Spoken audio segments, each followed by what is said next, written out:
جنرال خوشحال سادات یو ځل بیا په دنده وګمارل شو. دا چې پخوا ولې له دندې ګوښه شو او اوس بیرته په دنده وګمارل شو، ټول وضاحت به یې درته په دې ویډیو کې درکړو. خو د ویډیو د شروع کېدو نه مخکې زموږ ویډیو لایک کړئ او سحر میډیا چینل سبسکرایب کړئ. د کورنیو چارو وزارت ویان طارق آریان ویلي دي چې خوشحال سادات د عامه ساتنې د تصدۍ عمومي رئیس وټاکل شو. دا پخوا معینیت او اوس د معینیت یو مافوق بس دی چې ځانګړي تشکیلات، دندې او صلاحیتونه لري.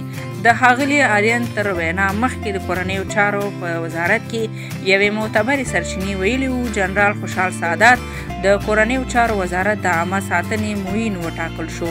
خوشحال سادات وایي کله چې له دندې ګوښه شوم هیڅ پوه نشم چې زما په کوم کار یې له دندې ګوښه کړم. خوشحال سادات زیاته کړه چې څو ځلې مې هڅه وکړه تر څو رئیس جمهور سره وګورم خو ناکام شوم او چا تر رئیس جمهور نه پرېښودم.